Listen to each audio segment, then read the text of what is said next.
भारत में नई शिक्षा नीति की घोषणा की गई है। यानी भारत में आज दो बहुत बड़े बदलाव हुए हैं।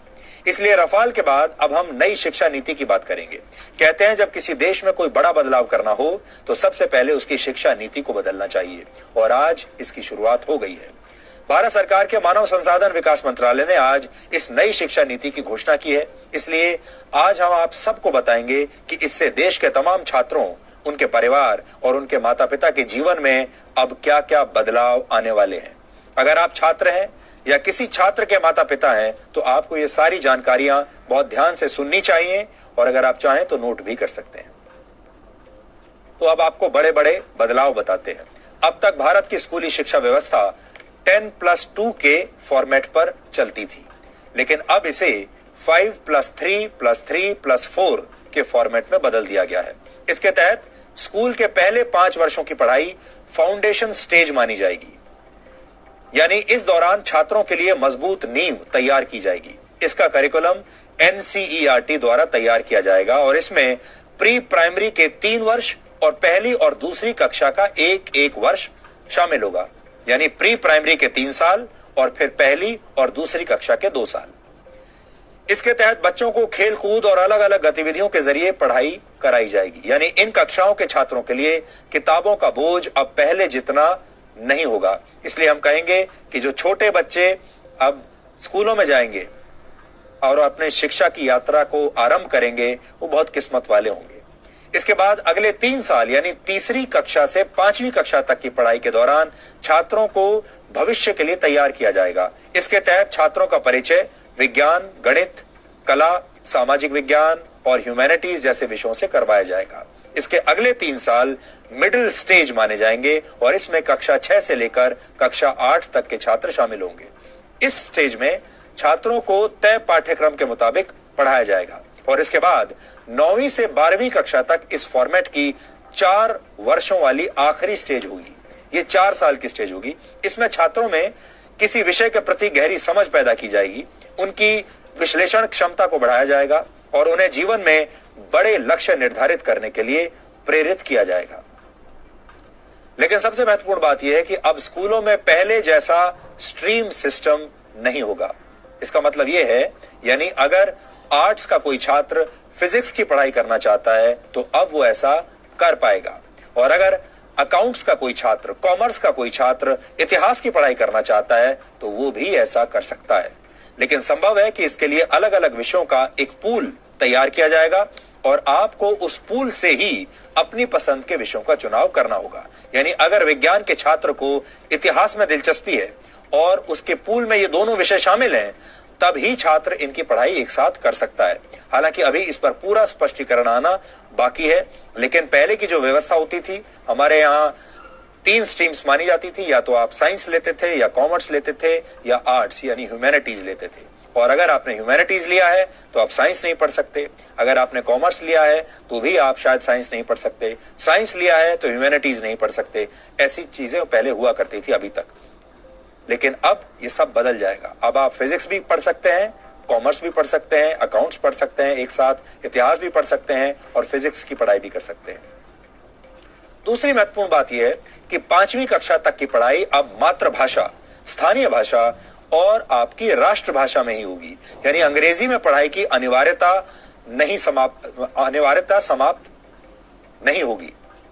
माफ कीजिएगा, अनिवार्यता समाप्त हो जाएगी। अब अंग्रेजी में पढ़ाई की अनिवार्यता नहीं रहेगी। ये एक बहुत बड़ा बदलाव है। आप अपनी राष्ट्रभाषा में या अपनी लोकल भाषा में पढ़ाई कर पाएंगे। उदाहरण के लिए अगर आप 5वीं कक्षा तक अपने बच्चे को मराठी, संस्कृत या गुजराती भाषा में पढ़ाना चाहते हैं तो अब आप ऐसा कर पाएंगे, और अंग्रेजी सिर्फ एक विषय के तौर पर आपको पढ़ाई जाएगी। यानी स्कूलों का जबरदस्ती अंग्रेजीकरण का दौर अब समाप्त हो जाएगा। 6ठी कक्षा में पहुंचने के बाद छात्रों को कंप्यूटर कोडिंग सीखने का मौका मिलेगा। यानी अब भारत के छात्र चीन जैसे देशों की तर्ज पर छोटी उम्र में ही सॉफ्टवेयर और मोबाइल फोन एप्लीकेशंस बनाने की तकनीक सीख पाएंगे, और 6ठी कक्षा से ही छात्रों को इंटर्नशिप का भी मौका मिलेगा। यानी अगर किसी छात्र की किसी खास विषय में रुचि है और वो उसकी प्रैक्टिकल नॉलेज हासिल करना चाहता है तो वो इस विषय से जुड़ी इंटर्नशिप कहीं भी कर सकता है। उदाहरण के लिए अगर आपका बच्चा पेंटिंग करने का शौक रखता है तो वो किसी पेंटर के पास अब इंटर्नशिप के लिए जा सकता है। अगर आपके बच्चे को सॉफ्टवेयर में इंटरेस्ट है तो वो किसी सॉफ्टवेयर कंपनी में अब अपने स्कूल के दौरान ही इंटर्नशिप कर सकता है। 9वीं कक्षा से 12वीं कक्षा तक की परीक्षाएं अब सेमेस्टर के आधार पर होंगी। एक साल में 2 सेमेस्टर होंगे और हर 6 महीने पर एक परीक्षा होगी और दोनों सेमेस्टर्स के अंकों को जोड़कर आपकी फाइनल मार्कशीट तैयार की जाएगी। यानी अब एक छात्र के तौर पर आपको पूरे साल पढ़ाई करनी होगी और आप ये कहकर बच नहीं सकेंगे कि आप सिर्फ फाइनल एग्जाम्स की तैयारी करना चाहते हैं। इससे पहले आपने देखा होगा बहुत सारे छात्र ऐसे होते हैं जो साल के सिर्फ आखिर में कुछ समय तक पढ़ते हैं, 1-2 महीने पढ़ाई कर लेते हैं और फिर उसके आधार पर वो फाइनल जो परीक्षा होती है उसमें बैठते हैं और उनमें से बहुत सारे लोग अच्छे नंबर ले भी आते हैं। लेकिन ये वो लोग होते हैं जिन्होंने पूरे साल पढ़ाई नहीं की। अब आपको पूरे साल पढ़ाई करनी पड़ेगी। इसके अलावा बोर्ड की परीक्षाओं को आसान बनाया जाएगा और इसमें छात्रों की क्षमता पर ज्यादा ध्यान दिया जाएगा। रटने की क्षमता नहीं, समझने की क्षमता पर ध्यान दिया जाएगा। ट्यूशन और कोचिंग क्लास के जरिए रट्टा लगवाने की आदत को समाप्त कर दिया जाएगा। बोर्ड परीक्षा देने वाले छात्रों को अब उनकी पसंद की भाषा में परीक्षा लिखने की पूरी छूट होगी। उदाहरण के लिए अगर आप चाहें तो हिंदी या अंग्रेजी में से किसी एक भाषा में अपनी परीक्षा दे सकते हैं। छात्रों के रिपोर्ट कार्ड्स को भी अब पहले की तरह तैयार नहीं किया जाएगा। किसी छात्र को फाइनल मार्क्स देते समय उसके व्यवहार, एक्स्ट्रा करिकुलर एक्टिविटीज में उसके प्रदर्शन और उसकी मानसिक क्षमताओं का भी ध्यान रखा जाएगा। इसके अलावा रिपोर्ट कार्ड को 360 डिग्री असेसमेंट के आधार पर तैयार किया जाएगा। इसमें छात्र खुद को भी अंक देंगे, यानी अपना खुद का भी विश्लेषण करेंगे। विषय पढ़ाने वाले शिक्षक भी छात्र को अंक देंगे और छात्रों के सहपाठी भी उनका आकलन करेंगे। कॉलेज में पढ़ाई करने वाले छात्रों के लिए भी इस नई शिक्षा नीति में बहुत सारे बदलाव किए गए हैं। इसलिए जो छात्र अब कॉलेज में इसके बाद जाने वाले हैं वो भी ध्यान से अभी देख लें। अब देश के छात्र कॉलेज में एडमिशन के लिए कॉमन एप्टीट्यूड टेस्ट दे पाएंगे। इसका अर्थ यह है कि अगर 12वीं कक्षा के बोर्ड एग्जाम्स में आपके ठीक नंबर नहीं आए हैं या आपके मार्क्स इतने नहीं आए हैं कि आपको कट ऑफ परसेंटेज के आधार पर सीधे किसी कॉलेज में एडमिशन मिल पाए, तो आप कॉमन एप्टीट्यूड टेस्ट भी दे सकते हैं और फिर इस टेस्ट में आपके प्रदर्शन को आपके 12वीं कक्षा के नंबरों के साथ जोड़ दिया जाएगा और उस आधार पर आपको आपके मनपसंद कॉलेज में एडमिशन मिल पाएगा। ग्रेजुएशन की पढ़ाई को 3 और 4 वर्षों के कोर्स ड्यूरेशन में अब बांट दिया जाएगा। पहले अगर आप कॉलेज की पढ़ाई बीच में ही छोड़ देते थे तो आपको ग्रेजुएशन की डिग्री नहीं मिलती थी। या तो आप पूरी पढ़ाई कीजिए और या बिल्कुल मत कीजिए। लेकिन नई शिक्षा नीति लागू होने के बाद अगर आप 1 साल के बाद कॉलेज छोड़ देते हैं तो आपको सर्टिफिकेट दिया जाएगा। ये आपका सर्टिफिकेट कोर्स माना जाएगा। अगर आपने कॉलेज का फर्स्ट ईयर कंप्लीट कर लिया और उसके बाद पढ़ाई छोड़ दी तो आपको सर्टिफिकेट कोर्स का सर्टिफिकेट मिलेगा।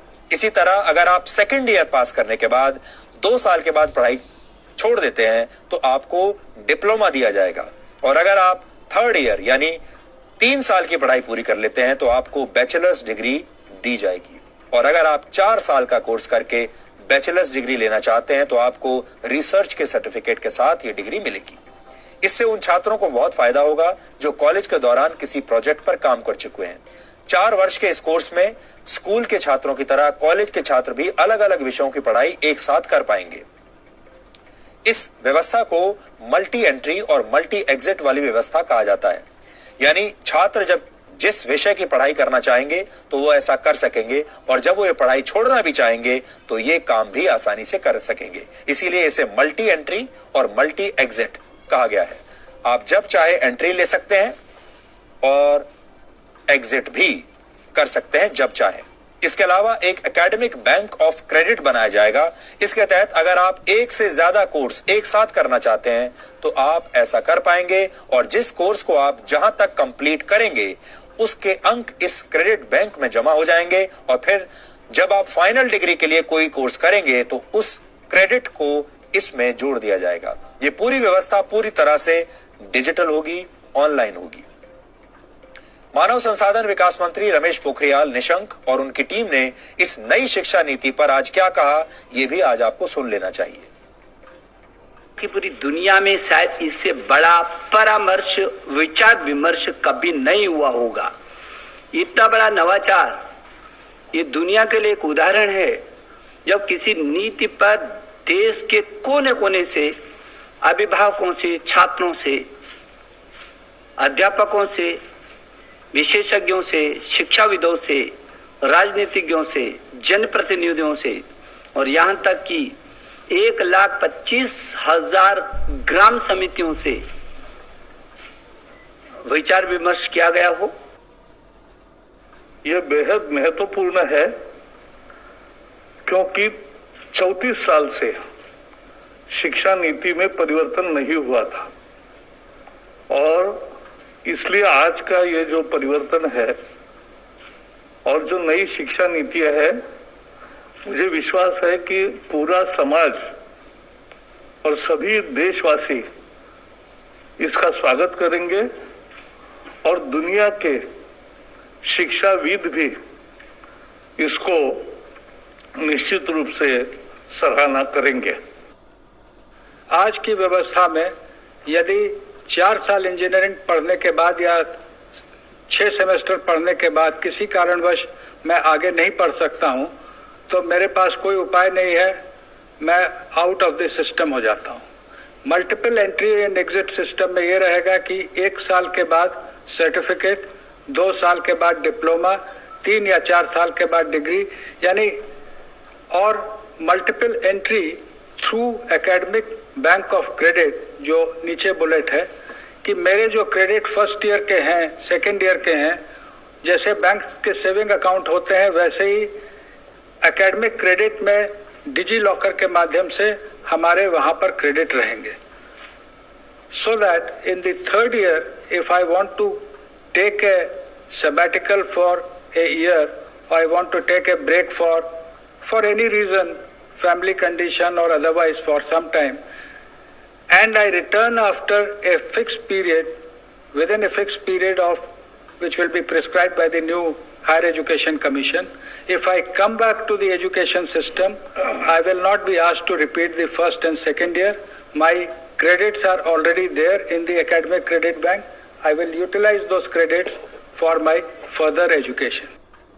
आप सब जानते हैं कि अभी 10+2 स्ट्रक्चर है, जिसमें जो पहले 10 वर्ष हैं उनका एक तरह से फेज वाइज करिकुलम होता है। फिर सडनली जब आप सेकेंडरी में जाते हैं, +2 में जाते हैं, तो सब्जेक्ट जो है स्पेशलाइजेशन होने लगती है। यहाँ पर जो हम सिस्टम लेकर के आए हैं वो 15 वर्ष का जो आप देख रहे हैं 5+3+3+4, उसमें 3 वर्ष तो पूर्व प्राथमिक है। उसी तरह जो +4 लिखा है वो 9th to 12th है। इसमें भी जैसा कि सर कह रहे थे, जैसा हायर एजुकेशन में है, कोई स्ट्रीम्स नहीं है, मल्टी डिसिप्लिनरी होगा। अगर बच्चा फिजिक्स के साथ, जैसा सर ने कहा, फैशन स्टडीज लेना चाहे, बेकरी कन्फेक्शनरी कुछ पढ़ना चाहे केमिस्ट्री के साथ, इट विल बी परमिटेड।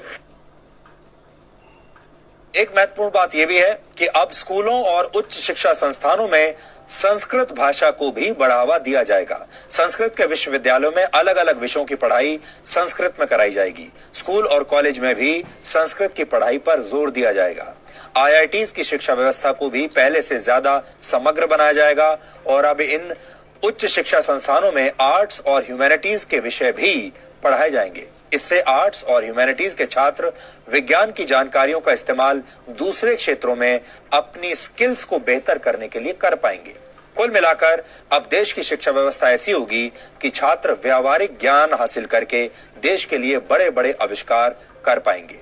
संगीत, कला और साहित्य को देश के हर कॉलेज में पढ़ाया जाएगा और अब उन पेरेंट्स को और छात्रों के लिए भी एक महत्वपूर्ण जानकारी है जो स्कूल और कॉलेज की फीस को लेकर हमेशा चिंतित रहते हैं।